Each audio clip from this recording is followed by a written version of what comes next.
ahora. Bueno, avanzamos y también en el ámbito internacional. El Servicio de Control de Inmigración y Aduanas de Estados Unidos, más conocidos como ICE, se ha convertido en uno de los principales focos de controversia política en el país durante el último tiempo.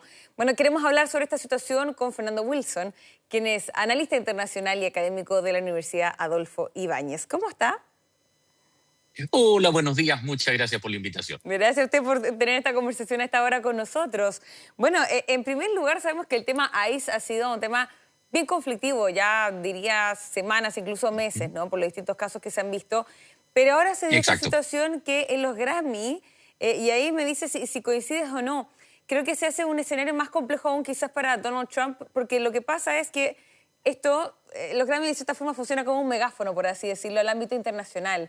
Están los ojos puestos en todo el mundo, ¿no? En lo que pasa en los Grammy. Y ver a tantos artistas referirse y criticando lo que pasa en ICE, sin duda hace mucho más compleja la situación en Estados Unidos, ¿no?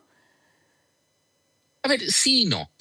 Sí, en el sentido que efectivamente genera un impacto Hay internacional, más como ojos que de hecho puestos lo estamos... encima, claro, a eso voy. Claro, como que de hecho lo estamos conversando nosotros ahora acá. Claro. Pero por el otro lado también existe la situación de que por algo Trump salió electo con la mayoría que salió electa. Es decir, estos son temas que más bien apelan a nichos específicos de la sociedad.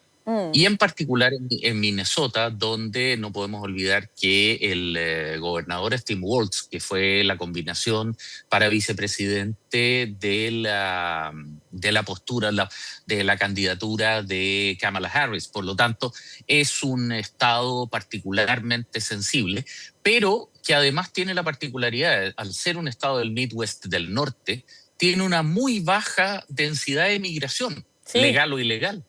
Por lo tanto, el envío de 3.000 agentes del ICE también es una acción que demuestra, digamos, una intencionalidad, ya sea el señor Bovino, que es el director del ICE, del Border Patrol, perdón, que aparecía en imágenes hace un momento atrás, o de Kristi Noem, que es la encargada del Homeland Security, es decir, la seguridad nacional, digamos, seguridad integral del Estado norteamericano. Por lo tanto, de alguna forma, ICE se ha convertido en una trinchera de combate donde existe gente que lo apoya y gente que lo rechaza, centrándose evidentemente en las acciones de violencia que esto ha estado desarrollando y ha estado manteniéndose. Ya, es que ahí marcaste, antes de seguir profundizando sobre este escenario que está pasando con ICE, marcaste un punto que me parece bien relevante, o sea, y lo hemos hablado con otros analistas, que acá también hay un toque político bien importante, porque Minneapolis debe ser uno de los porcentajes más bajos si comparamos con otros estados de Estados Unidos que tengan o sea, no es California. Ah, claro, o Miami, claro, como cualquier... Exactamente. Entonces, justamente al ser un estado demócrata, ahí es por eso finalmente es que se está armando este escenario tan complejo, junto a otros factores también, pero principalmente esos factores que del ámbito político, más allá de que Minneapolis pueda estar viviendo una situación desatada y descontrolada en torno a la migración irregular. No, bajo ningún punto de vista. Y Minneapolis es un estado de las praderas del norte, digamos, que se caracteriza por un clima continental muy frío en invierno. Y además, como te digo, está mucho más cerca de Canadá que de México, del mundo latinoamericano. No es un lugar natural a donde confluyen los migrantes.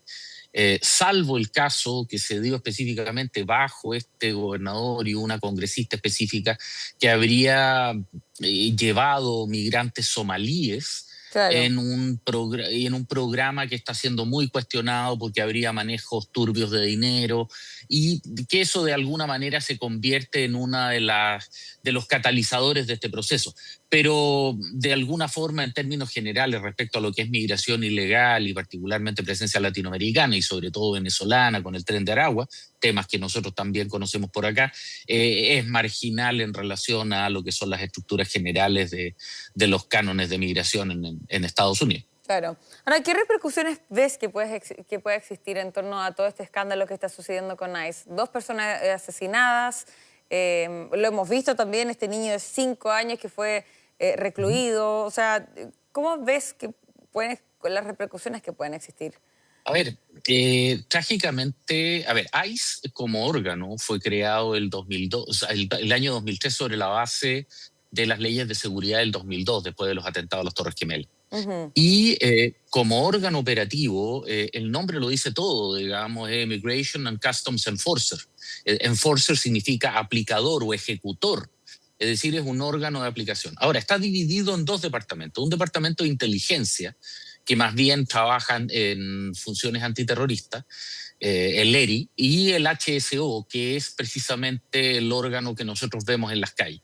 Ahora, como es un órgano que tiene una cierta orientación antiterrorista, sus agentes van en autos sin identificación, Claro. vestidos de civil, y todo eso ha despertado un fantasma de una suerte de Gestapo, una suerte de policía secreta que estaría observando a la ciudadanía. De hecho, en este minuto corre toda clase de conspiranoia en Estados Unidos, como que los conductores de Uber en Minnesota serían del ICE, cosas de ese estilo.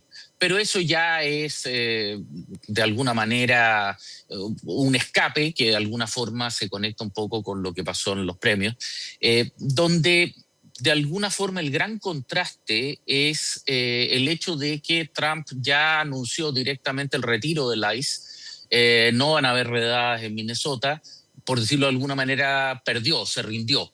Y derechamente solamente van a defender los edificios federales frente a ataques de turbas, etc.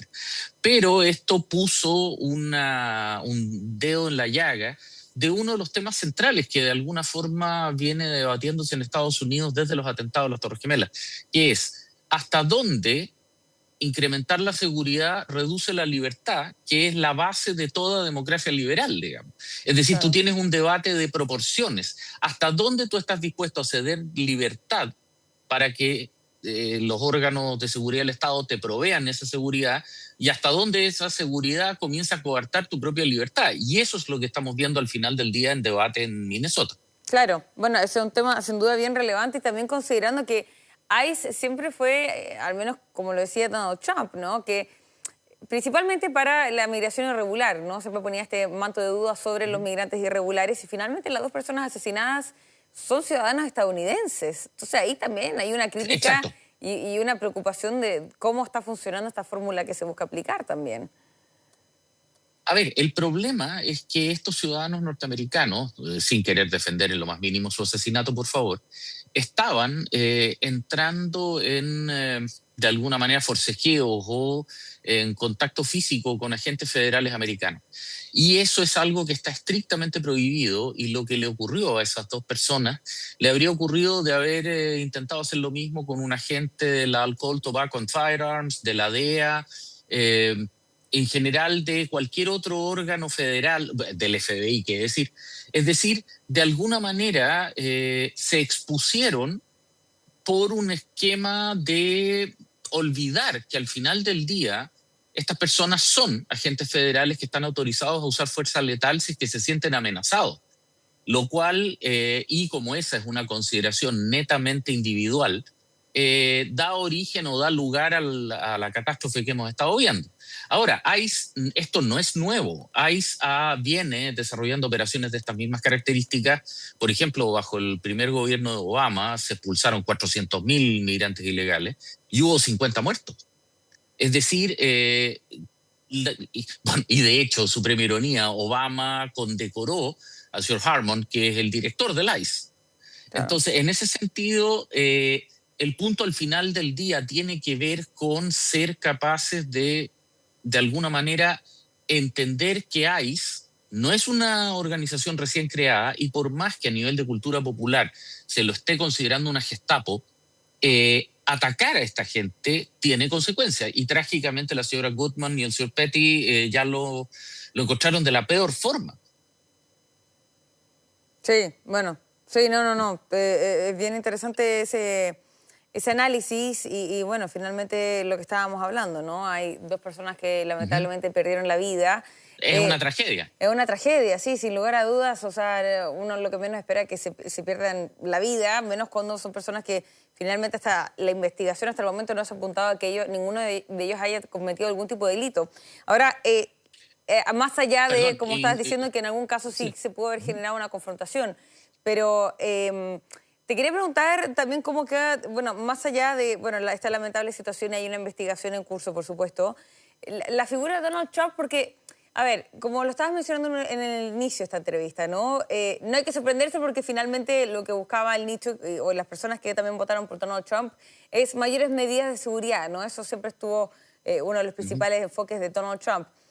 Pero lo que sí se volvió a tensar y ahora ha existido voces distintas en el interior de las mismas derechas, ¿no? En torno a cómo se llevaba esta situación. Y más aún cuando Donald Trump cuestionó a la última persona asesinada diciendo, bueno, ¿por qué esta persona tenía un arma? No se ha comprobado y según la información que existe hasta el momento, esa persona nunca desenfundó su arma tampoco. Y ahí se generaron críticas en el interior de su mismo partido, del Partido Republicano, señalando por qué Donald Trump está criticando que esta persona tenía un arma si nosotros somos pro arma, básicamente, ¿no? Y eso siempre también ha caracterizado... La segunda enmienda. Exactamente, siempre ha caracterizado a ese partido. Pero mucho más que eso, incluso Minnesota es un estado donde se permite portar armas. Claro. Es decir, tú puedes salir a la calle con una pistola debidamente inscrita, por supuesto, en tu cartera, digamos, sin ningún tipo de restricción. Claro. Por lo tanto, tú ahí ya comienzas a entrar dentro de una espiral de tratar de justificar lo injustificable. Y al final reduces todo esto a una pelea semántica donde al final del día hay 2 muertos. Y ese es el verdadero tema dentro de la situación.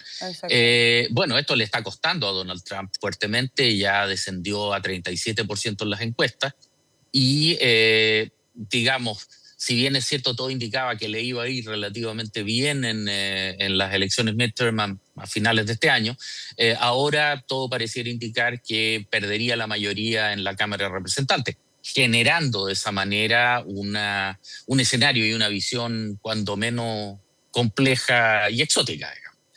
Veamos qué es lo que va a ocurrir o cómo se va a desarrollar toda esta situación. Profundicemos un poco en eso también para las personas que no conocen cómo funciona también Estados Unidos en ese aspecto, ¿no? Principalmente lo que pasa, tienen estas elecciones de midterm que son como si nosotros a mitad de un gobierno cambiáramos el Congreso, básicamente, ¿no? Y sabemos que actualmente el Congreso, por así decirlo, el Congreso estadounidense favorece a Donald Trump, pero claro, si existe un vuelco, finalmente se le podría ser más complejo avanzar en distintas políticas públicas, aunque eso sí, Donald Trump usa varios, ay, que se me olvidaron la palabra, estos dictámenes, ¿no? Órdenes ejecutivas. Órdenes ejecutivas, pero aún así se le puede hacer un escenario bien complejo.